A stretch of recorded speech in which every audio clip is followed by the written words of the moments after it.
Assalamualaikum warahmatullahi wabarakatuh. Saya Rifki Nasrul Fuad.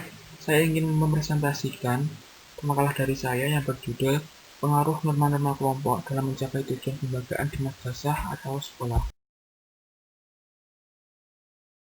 Dalam makalah ini, saya sudah mengelompokkan beberapa poin, yakni yang pertama, pengertian norma.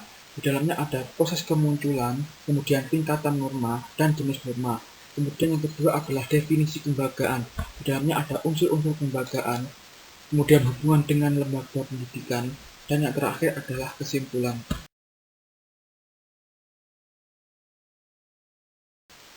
Baiklah, kita langsung saja ke pengertian norma menurut para ahli. Menurut Baron dan Bairni tahun 2003, norma adalah peraturan di dalam kelompok yang mengindikasikan bagaimana anggota-anggota seharusnya atau tidak seharusnya bertindak laku. Kemudian menurut Robert M. Z. Lawang, norma adalah patokan perilaku dalam satu kelompok tertentu. Norma memungkinkan seseorang untuk menentukan terlebih dahulu bagaimana tindakan itu akan dinilai oleh orang lain. Norma juga merupakan bagi orang lain untuk mendukung atau menolak perilaku seseorang. Kemudian yang terakhir dari R.M. McIver dan Carlos, kebiasaan merupakan perilaku yang diakui dan diterima oleh masyarakat. Selanjutnya, dikatakan bahwa apabila kebiasaan tersebut tidak semata-mata dianggap sebagai cara perilaku saja, akan tetapi diterima sebagai norma-norma pengatur.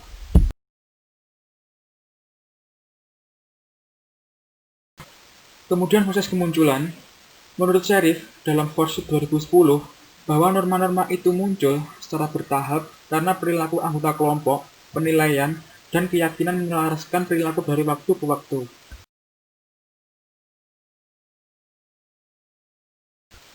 Oke, selanjutnya kita ke tingkatan-tingkatan norma, yakni yang pertama cara atau usage. Cara ini lebih cenderung kepada hubungan antar individu dan masyarakat. Suatu penyimpangan terhadapnya tak akan mengakibatkan hukuman yang berat, akan tetapi hanya sekedar menerima celaan dari individu yang dihubunginya. Contohnya orang minum. Orang minum itu pasti berbeda-beda. Ada yang bersuara setelah minum, yaitu bersendawa, dan ada yang tidak. Terus selanjutnya kebiasaan atau folkways. Mempunyai kekuatan yang mengikat yang lebih besar daripada cara. Artinya kebiasaan ini diartikan sebagai perbuatan yang diulang-ulang tetapi dalam bentuk yang sama. Merupakan bukti bahwa orang banyak menyukai perbuatan tersebut. Sebagai contoh, kita berjalan di depan orang yang lebih tua daripada kita. Kita pasti akan menunduk, akan menghormatinya dengan permisi. Itu tingkatan norma dalam kebiasaan.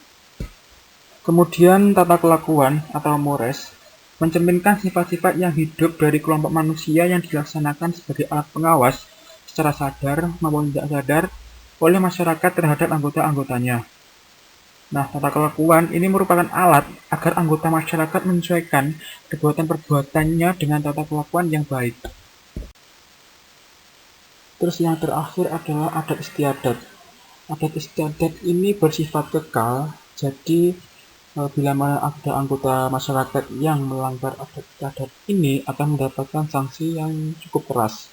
Sebagai contoh, ada pasangan suami istri yang bercerai, maka akan tercemar nama baiknya. Selanjutnya jenis-jenis norma, yakni yang pertama norma agama. Norma agama menjadi pedoman hidup bagi manusia yang bersumber dari Tuhan Yang Maha Esa. Isi norma ini berupa perintah, ajaran, dan larangan. Kemudian yang kedua yaitu norma kesusilaan. Norma yang satu ini bersumber dari hati nurani manusia.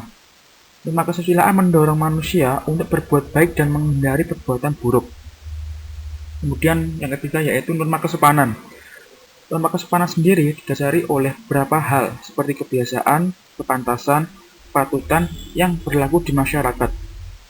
Norma kesopanan sendiri sumbernya berasal dari pergaulan manusia. Kemudian yang terakhir yaitu norma hukum. Norma hukum sendiri bersumber dari negara atau pemerintah yang diatur dalam undang-undang. Norma hukum memiliki sifat memaksa untuk melindungi kepentingan dalam pergaulan. Kemudian definisi kelembagaan adalah, menurut Uphoff, tahun 1986, kelembagaan merupakan suatu himpunan atau tatanan norma-norma dan tingkah laku yang biasa berlaku dalam suatu periode tertentu untuk melayani tujuan kolektif yang akan menjadi nilai bersama. Kelembagaan ditekankan pada norma-norma perilaku, nilai budaya, dan adat istiadat.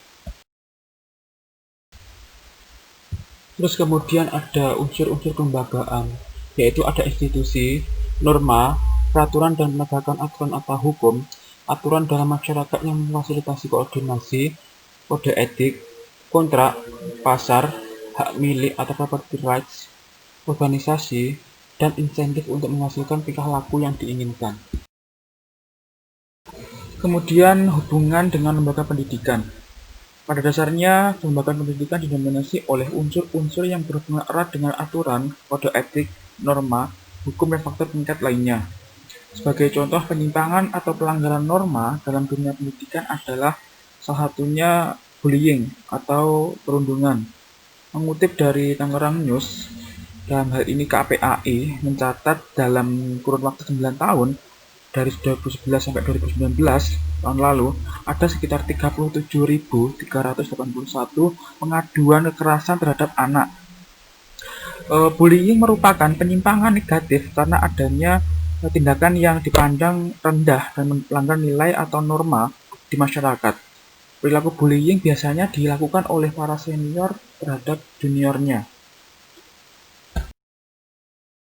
Jadi, dari penjelasan di atas dapat diambil kesimpulan bahwa norma dalam praktek pengembangan organisasi di sebuah lembaga pendidikan sekolah atau madrasah mempunyai peranan sangat penting demi memajukan kualitas dan mutu pendidikan di dalamnya. Karena norma merupakan standar atau aturan main yang harus ditaati dan diikuti yang bersifat mengikat. Baik, demikianlah presentasi dari saya. Bila ada pertanyaan dari teman-teman, monggo silahkan. Ada kurang lebihnya mohon maaf. Wassalamualaikum warahmatullahi wabarakatuh.